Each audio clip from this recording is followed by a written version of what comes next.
Shabbat Shalom and welcome back. Welcome back to the Biblical Hebrews of the Bible, and we're on Facebook Live. Today's date, everyone, is March the 15th, 2023. We're getting ready to get back into the Father's Word. We've titled today's lesson, Israel, the Northern Kingdom's Captivity. I wanted to read to you guys from the Book of Judith, which is in the Douay-Rheims Bible. Okay, it was in the original Bible, but it was taken out. But I felt that I shouldn't go there unless many understand what happened within Israel. We all understand that under King Solomon, the nation of Israel became split into two kingdoms. Okay, so you had the northern kingdom and the southern kingdom. The southern kingdom was under Rehoboam, and the northern kingdom was under Jeroboam. That was the servant of Solomon.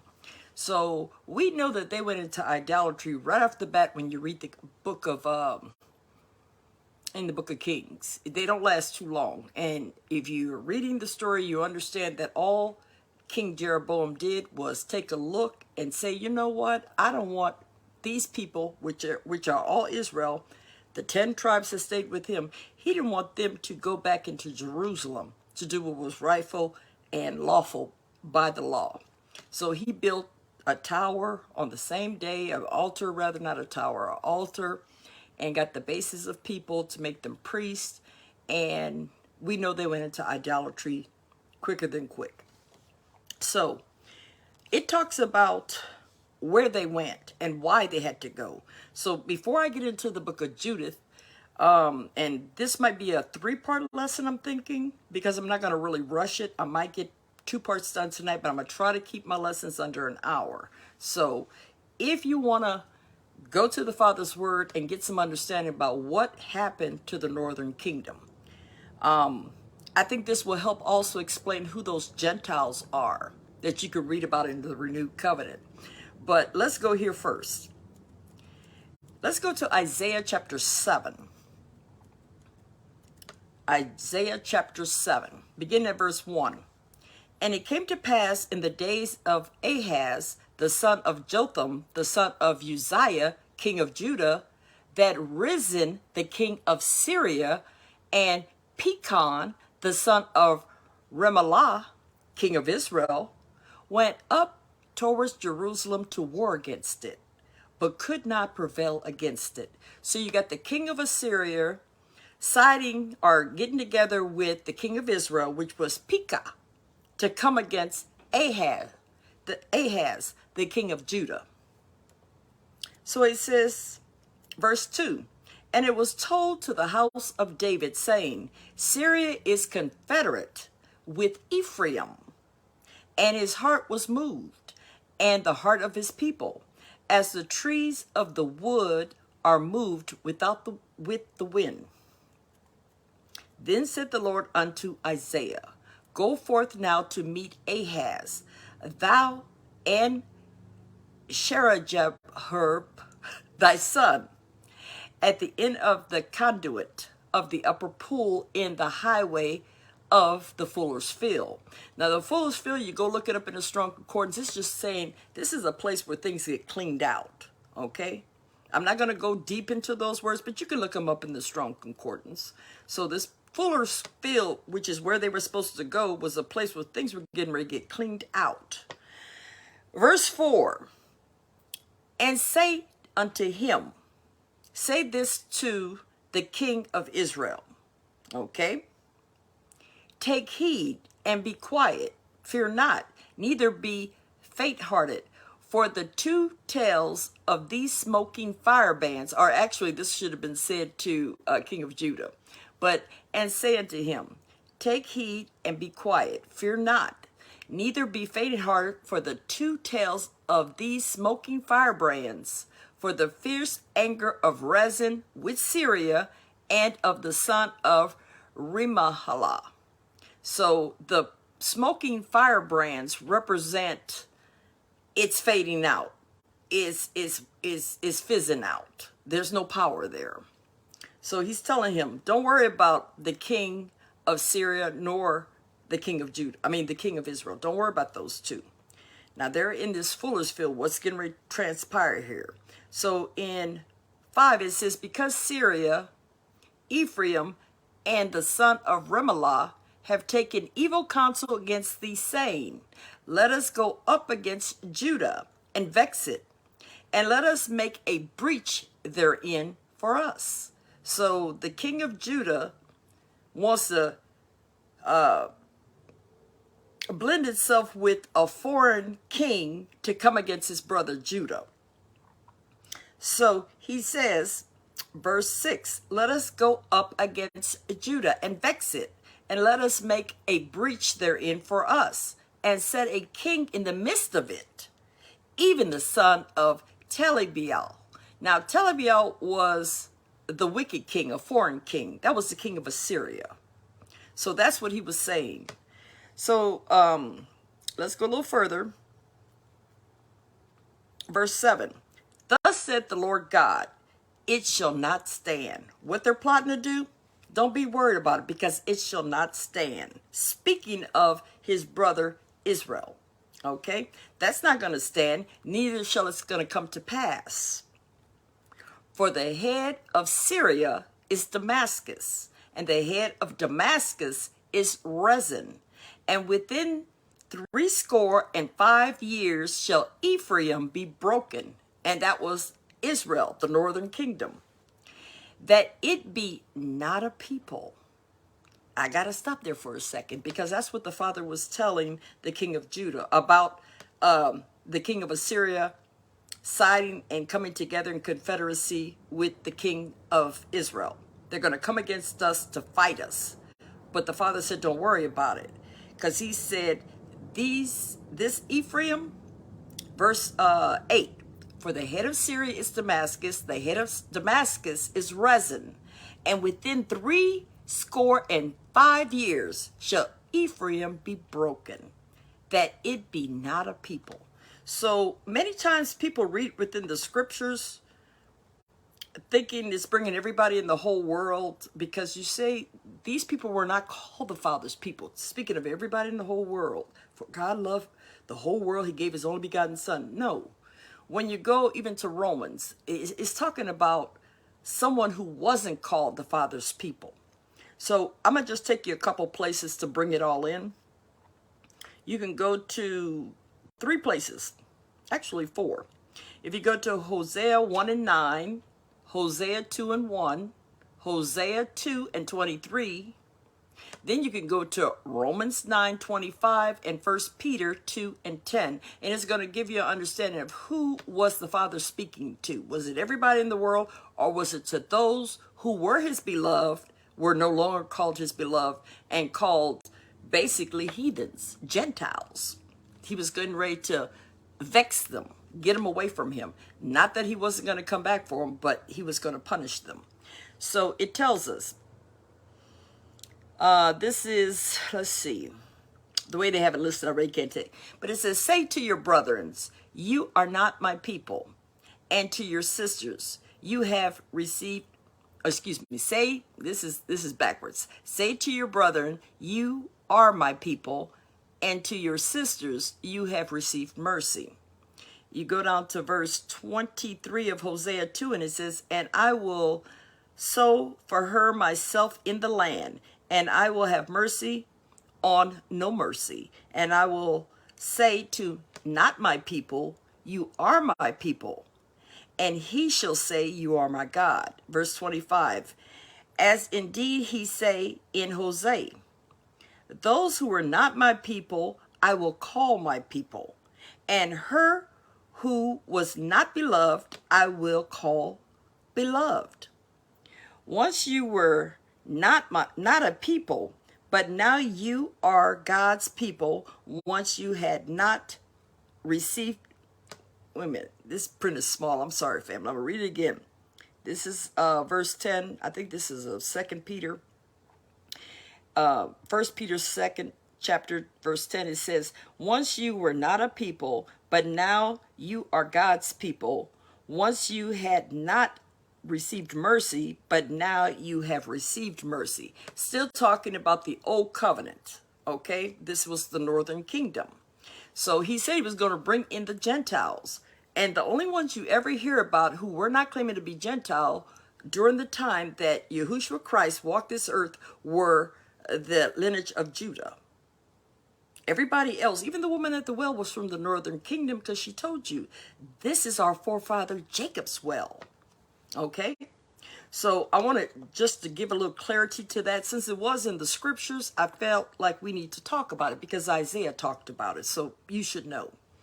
So going back to Isaiah, he said, for the head of Samaria is Damascus, and the head of Damascus is Rezin. And within 65 years shall Ephraim be broken. That's your northern kingdom. It shall be not a people.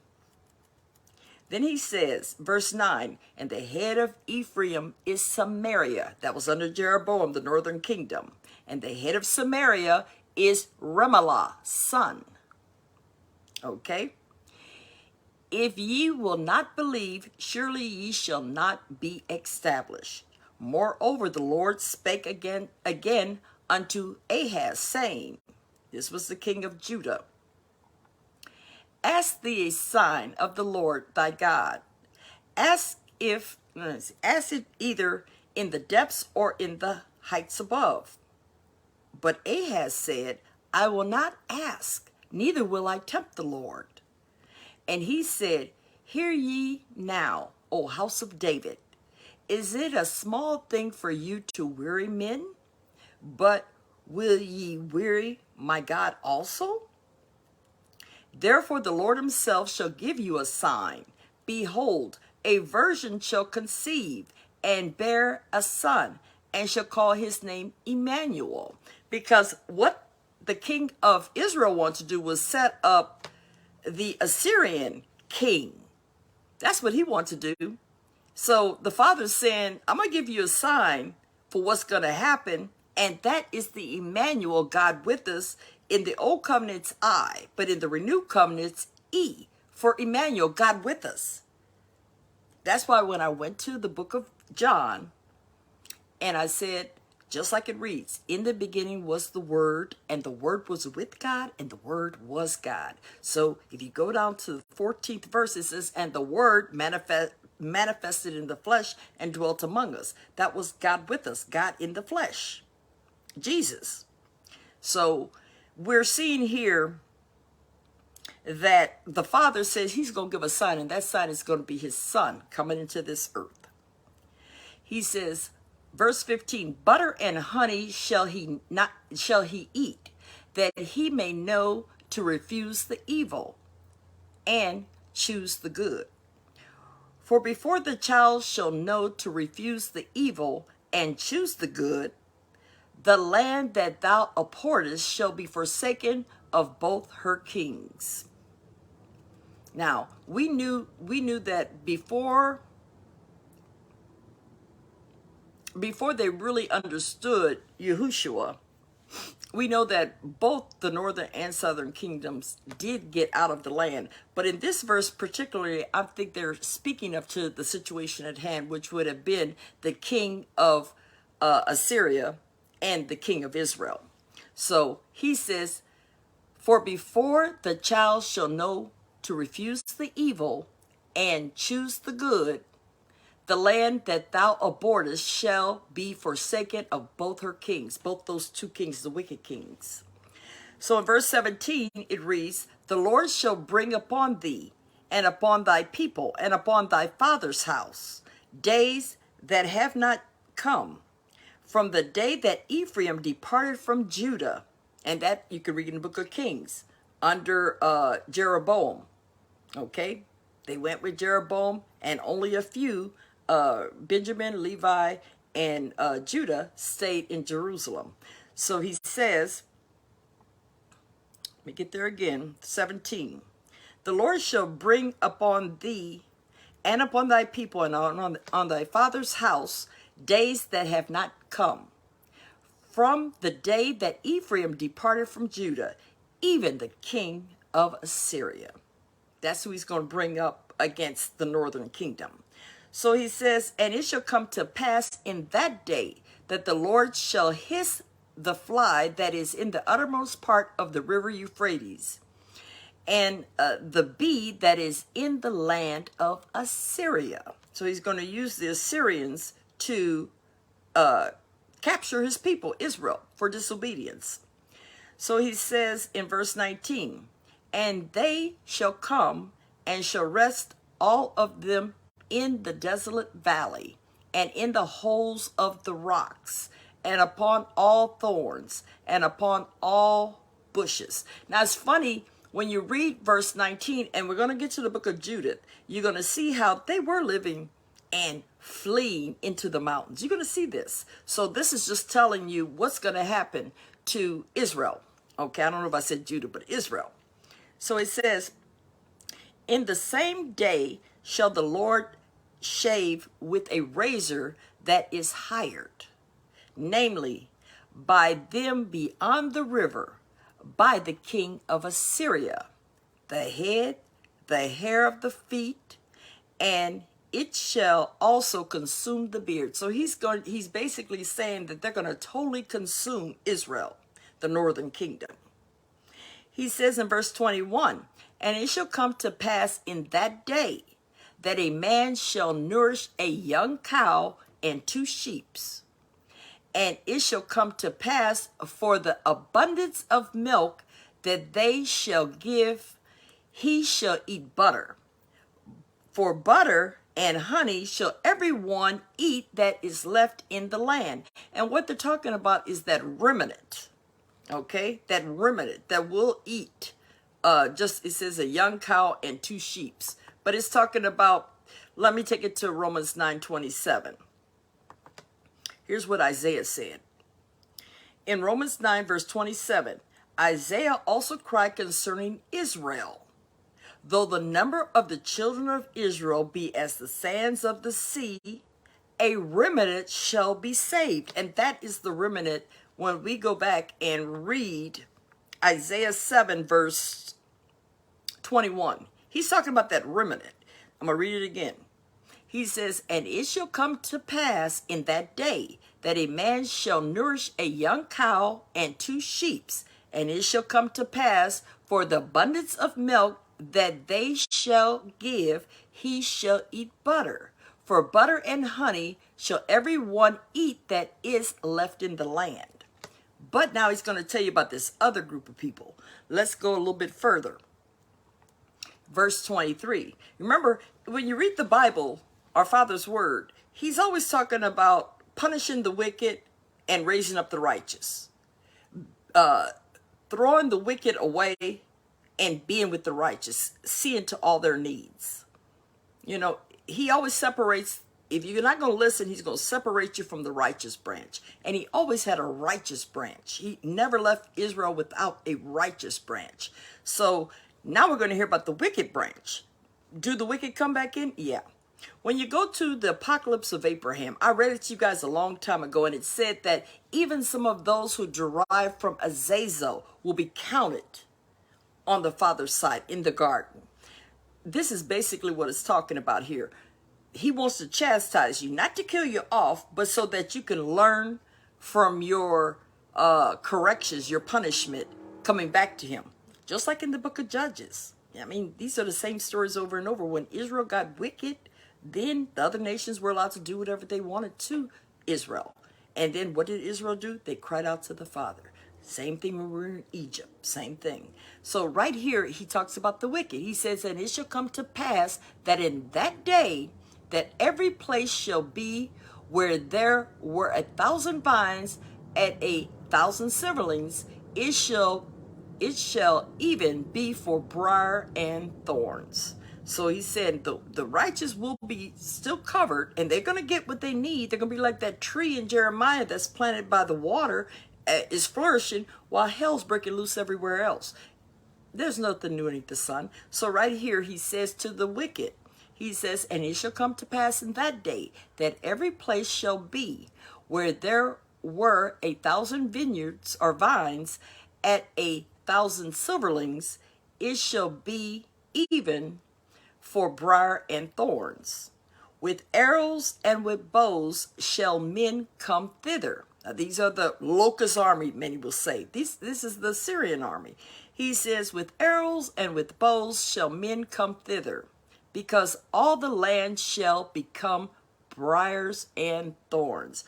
When Isaiah spoke about your land is left like it's besieged, left like a cucumber in this besieged, desolate land, it's the same thing being spoken of here.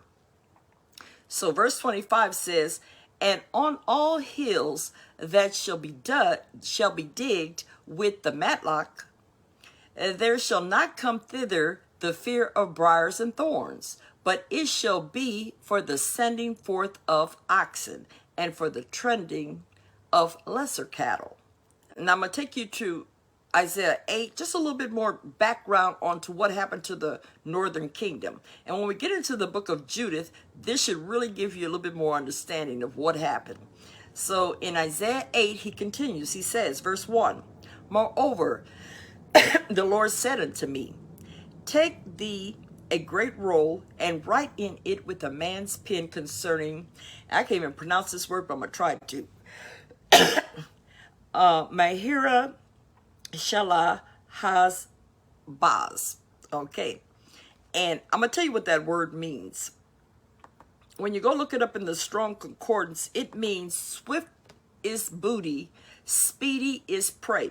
So this man's name is representing what the Father is going to do to his people. It's going to be done very quickly. They're going to come very quickly and spoil Israel.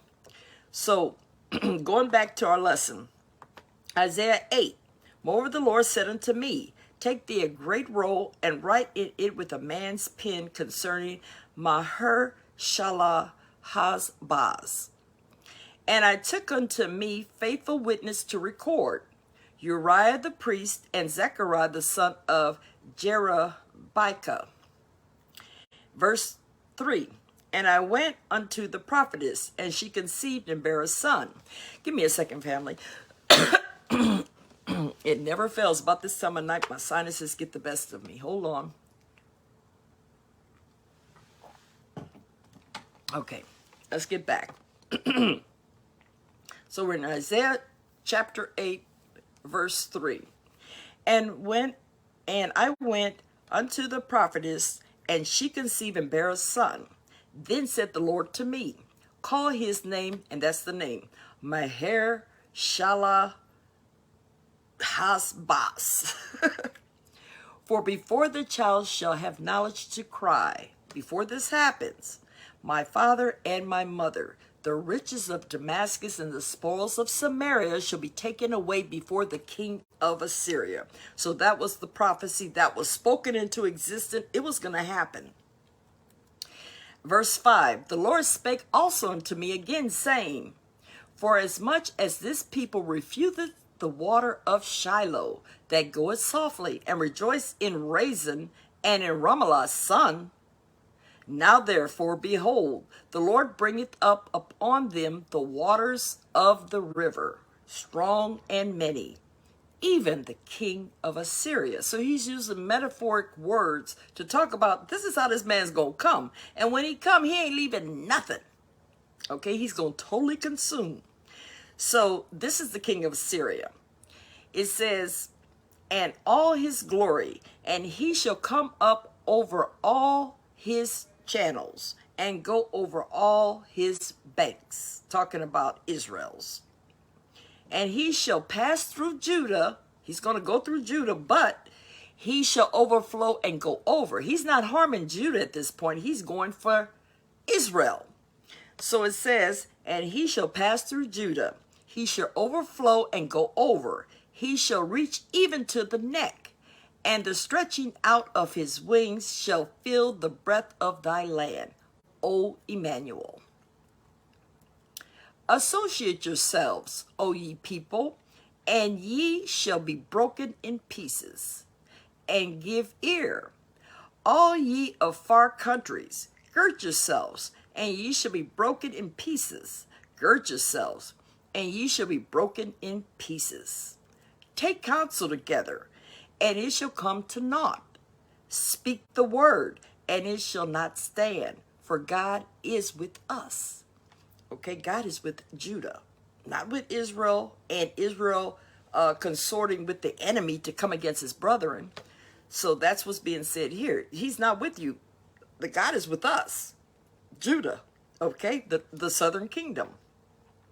So verse 11 says, "For the Lord spake thus to me with a strong hand, and instructed me that I should not walk in the way of this people, saying, Say ye not a confederacy to all them to whom this people shall say, a confederacy, neither fear ye their fear, nor be afraid. Sanctify the Lord of hosts himself, and let him be your fear, and let him be your dread." And as we get into the book of Judith, you're going to see the same thing where out of fear, just like today, we see many siding with the governments and the systems and all that, out of fear. But the Father's letting you know, don't fear anything out here. Just fear me. Trust in me. Believe in me. So he says, verse 14, "And he shall be for a sanctuary, but for a stone of stumbling, and for a rock of offense to both the house of Israel, for a gin and for a snare to the inhabitants of Jerusalem. And many among them shall stumble and fall and be broken, and be snared and be taken. Bind up the testimony, seal the law among my disciples, and I will wait upon the Lord, that hideth his face from the house of Jacob, and I will look for him. Behold, I and the children whom the Lord hath given me are for signs and for wonders in Israel, from the Lord of hosts, which dwelleth in Mount Zion. And when they shall say unto you, Seek unto them that have familiar spirits, and unto wizards that peep, and that mutter, should not a people seek unto their God? For the living to the dead, to the law and to the testimony. If they speak not according to this word, it is because there is no light in them." And this is where we get into talking about, the Bible is on, our Father's word is only talking about two different spirits. He ain't even focused on the world. Not really. He's talking about within Israel, snuck in the enemy who planted his seed when Israel was in a state of sin because the hedge was broke. He planted a child and went his way. That's what the Bible's talking about. That's why when Yahushua, Jesus, was on the earth, he looked and he said, look, the scribes, the Pharisees, they're sitting in Moses' seat. John the Baptist was calling those wicked people, you generation of vipers. Yahushua call them, ye are of your devil. The father of your devil. Your father's the devil. So we're talking about that. He said he'd come and separate in the family because the wicked seed had already got in there. That's what kept making the people sin. When you read the book of Isaiah, it says, children are your oppressors and women rule over you. They who lead you cause you to err. But people believe it's talking about a child and a woman. No, you got to go just a couple more chapters in Isaiah, and he tells you it was the leaders, the ones that were telling the people, teaching the people. That's the problem. That's even the problem in the renewed covenant when you read it. Paul lets you know it's the ones who are giving the word to the people, but they're perverting the word to the people. So they had snuck in. That's why, one more thing, that's why when you go to the book of Jude, it said that the devil, Satan, he was disputing for the body of Moses with Michael because he wanted to put his spirit in there. But the Father rebuked him. But by the time you get to the renewed covenant, Yahushua will let you know the scribes and the Pharisees, they're sitting in Moses' seat. And that's when he calls them children of hell, you devils, you blind guides, you hypocrites, and so forth. So I pray you guys are getting this. This whole book is about a separation of the spiritual true children, known as spiritual Israel, out of all the spirits that were out here, even from the first scattering. Okay? And Israel, which is the ones out of the original branch. It's not about the whole world. Okay? So I pray I didn't mess you guys up, but I pray you understand this. Let's keep going. So in Isaiah 8, he says, I'm going to pick up at verse 17. And I will wait upon the Lord, that hide his face from the house of Jacob, and I will look for him. Behold, I and the children whom the Lord hath given me are for signs and for wonders in Israel, from the Lord of hosts, which dwelleth in Mount Zion. And when they shall say unto you, seek unto them that have familiar spirits, and unto wizards that peep, and that mutter, should not a people seek unto their God? For the living to the dead, to the law and to the testimony, if they speak not according to this word, it is because there's no light in them. And they shall pass through it, hardly beset and hungry. And it shall come to pass that when they shall be hungry, they shall fret themselves and curse their king and their God, and look upward. The people have done wrong wickedly. And they shall look unto the earth, and behold troubles and darkness and dimness of anguish, and they shall be driven to darkness. So this is that state of becoming a Gentile, because we know the woman at the well, she was from Samaria. She was from that northern kingdom. She was out there, and she said, this is our forefather Jacob's well, but you Jews don't eat with us. You don't associate with us. So we're just getting a better understanding of what's taking place in Scripture. Now, I'm going to cut it short right there, and I'm going to probably take a little break, and then we're going to come back in maybe 20, 30 minutes. We're going to start reading the book of Judith, because that goes into the northern captivity. You don't hear too many stories about it. Many people don't understand that the book of Judith was in the Bible. They said I think the I forgot which branch, but it wasn't our people. They decided to remove that book, because you can catch it in the Bible Gateway with the Bibles.